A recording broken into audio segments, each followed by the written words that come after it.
If it weren't for copyright, I so would have sang Hungry Like the Wolf to open this. Oh well.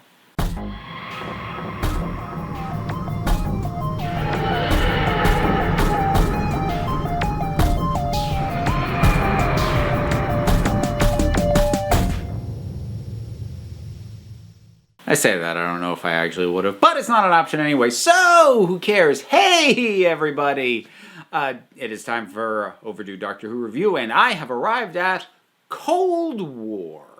I feel like this one doesn't get acknowledged a great deal, and I'm not entirely sure why. I think it's actually pretty solid. It's not amazing, but it's well put together. It's got a very strong supporting cast. It's got a mostly successful update of a classic Doctor Who villain. The setting works. The performances are solid across the board. Yeah, it's pretty good. It's not top tier. I can't imagine anyone putting this in their favorite episodes ever list, but it's good, solid work. It's the kind of thing that you would want to be... Not every episode can blow you away. That's not going to happen. But when you have an episode that doesn't, you still want it to be a good, solid piece of work, which this is. So I feel like this is just kind of the epitome of a well-made, mid-tier Doctor Who story. So, I mean, I think the setting is... I'm just kind of surprised that it took New Who this long to stick them on the submarine. A submarine's a great confined setting, really just for any kind of story where you want tension. One could argue any time that the Doctor is on a spaceship that is isolated, that's kind of like a submarine, but I don't know. The context of having it be a Soviet sub and the added context of the Cold War, I don't know. It feels nice. I like it. Plus, you know, very cool supporting cast. We've got Liam Cunningham, and we've got David Warner. And David Warner, who is so regularly a villain, just being this laid-back guy who likes American pop music, that was great. Love that. So I enjoyed this setting, and I enjoyed these characters. And we've got the Ice Warriors. Now, the Ice Warriors were an interesting one to even try and bring back because the design is so antiquated that it's really hard to bring that up to date. Because when you look at classic Who monsters introduced back in that era, the Daleks, that was a lightning strike. They were so bizarre that you could just leave them alone. The Cybermen had to be updated rather regularly. And then you've got things like the Ice Warriors, which feel, honestly, a bit like the Yeti. Like, it worked then. I'm not sure that would work now. They give it the old college try, though. I like how most of the emphasis on the redesign is just sort of streamlining and making the armor look more like armor, but keeping it true to that original design, right down to the fact that the opening for the mouth doesn't quite line up with the mouth, and you really only see the bottom part right there. Like, I don't know if that was intentional. I assume it was, and I thought that was kind of neat. I also like the emphasis of the idea of it leaving its armor. The execution of that I'll come back to, but as a concept, very cool, especially because it basically means that you don't have to update the armor that much, and it gives you more leeway to update the creature itself, especially considering we never saw them outside the armor prior to that. So conceptually, totally on board with that. I get it. It's cool. As far as the whole thing of it being a Cold War story, it works for the functions of this. It's a little odd because you can go back to Classic Who, and there were lots of stories that were functionally Cold War stories, that were allegorically Cold War stories. But that also would have made them topical for the time. Whereas now, the Cold War is history. And for a decent chunk of the viewership of the show, or even my own subscriber base, it was over before they were born. So as far as they're concerned, it's ancient history. So it's a little bit of an odd thing, but it still works as a setting, I think, for the most part. Here's the thing about taking Skaldek out of the armor. Like I said, conceptually, I'm down with it. I think they made a mistake at the very end, having the helmet come back and giving us a real good look at him. Because then we're at the mercy of TV budget CGI, which just is what it is. And it's not great. And it's kind of frustrating because I think they were very smart prior to that point, having practical effect hands that were maybe a little bit too spindly, but cool. They were there. They were a real thing. And using smoke and steam to obscure the face. Like you could see teeth, you could see eyes, but we didn't get a good look at him. And that, I thought, was a clever move. So I don't know why they then undercut it by giving us a really good look at this CGI lizard head. I don't know why they did that. That was unnecessary. Oh, nobody ever talks about this, but Skaldek brings up that he taught his daughter the ways of war. Look, the Ice Warriors have always been dominated by male characters. This is a complete SJW agenda. They're just cucking the Ice Warriors. I'm sorry, I couldn't resist. I don't know why I felt the need to do that, but it occurred to me as I was watching it.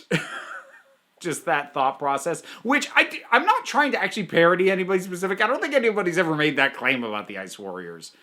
Although, with my luck, someone in the comments is going to link me to a video where somebody actually does do that. If it exists, please don't tell me. Let me believe that it doesn't.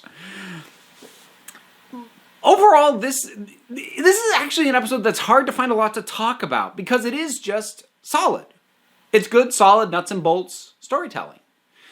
It is a little bit weird coming off the back of Rings of Akatan that they pivot on a song. Because obviously Rings of Akatan it was a major thing in it, whereas here it's just a recurring thing and it sort of pivots on the sing. It gets brought up the idea of Skaldek taught his daughter the songs of the Red Snow, I think it was. And then, Clara eventually, very nervously, singing Hungry Like the Wolf. 2 episodes in a row, we're going to kind of pivot on singing. I'm not sure there's really a reason for that. I don't think that's a through line. Well, we'll see. I'm going to keep an eye out for it now, but I don't think that's something that keeps going. So it's kind of odd to have it crop up 2 episodes in a row. It is just nice to see a really strong supporting cast. I like the strength of Liam Cunningham's captain, and watching him stand up to the Doctor in the ways that he does is very rewarding. And ditto with David Warner, like I said, that's just fun. The fact that this guy who's almost always a villain is just this, and who has actually been a villain in Doctor Who Big Finish, some of which I've heard him doing. So it's nice to see him kick back and be a little bit light, a little bit goofy. That's kind of neat. And also, in addition to, obviously, the guy who plays Davos, Liam Cunningham, there's another actor from Game of Thrones in here as well. He was the one who was, I think, supposed to be married off in the Red Wedding before everything went to... Yeah, it's been a long time. But he's here as well, playing sort of your standard... buttoned up, too tightly wound jerk of a second officer. A bit of a stock character, but for the purposes of a single episode of television, sure, that works well enough. I did kind of like the acknowledgement that, the Ice Warriors are actually still around, because they pick up Skaldek at the end, because up to this point, and actually even after this, with Empress of Mars, there's very much an implication that they're done, that their time is done and they're finished. So while I kind of liked that we got to see a ship of theirs and they took him back, and I am left thinking that feels like a fluke, because everything else has really been a heavy indication that their time is largely over, especially in modern Who. They seem to bang that drum quite a bit. I don't know what their timeline is as far as the years that the classic episodes that they turn up in are supposed to take place. I should have looked into that, but that's research. I don't do that. I suppose the only other thing that is worth noting, because I don't love it, is that the resolution is basically resolution by happy luck. by good coincidence, because while the Doctor and Clara talking down Skaldek is enough to stall him, ultimately it isn't until his own people show up that he truly stops. And that bugs me because, well, that's just lucky timing. Thank God they showed up when they did, because otherwise we didn't have a way to win. And it's not quite to the level where I'm going to call it Deus Ex Machina. They certainly set it up that he called them and he wasn't expecting an answer. That was part of why he had gone nihilistic and was prepared to blow everybody up. So, like, I get it. It's kind of set up, but it is a little bit like, yeah, lucky they showed up when they did, boy, howdy. And it's just a little bit contrite, or contrived, or something. I don't want to go so far as to call it lazy writing, because it's not at that level, but it is a little bit like, basically all the heroes did was stall, but they also didn't know that this thing was going to come and save them. So they were stalling, but didn't know they were stalling, and it just wasn't working. I don't know. It's still a perfectly fine episode. I was happy to rewatch it. I won't feel the urge to watch it again anytime soon, though, at the same time. But it's a step up from Rings of Akatan. I'll give it that, if nothing else. So that is Cold War. You rewatched it lately? What'd you think about it? Whatever your thoughts are, drop something down in the comments. Let's talk about it. Bunch of stuff to do. Like, subscribe. I have a Patreon. All that stuff. Click on the things or don't. End of the day, you're the council. I just run the meetings.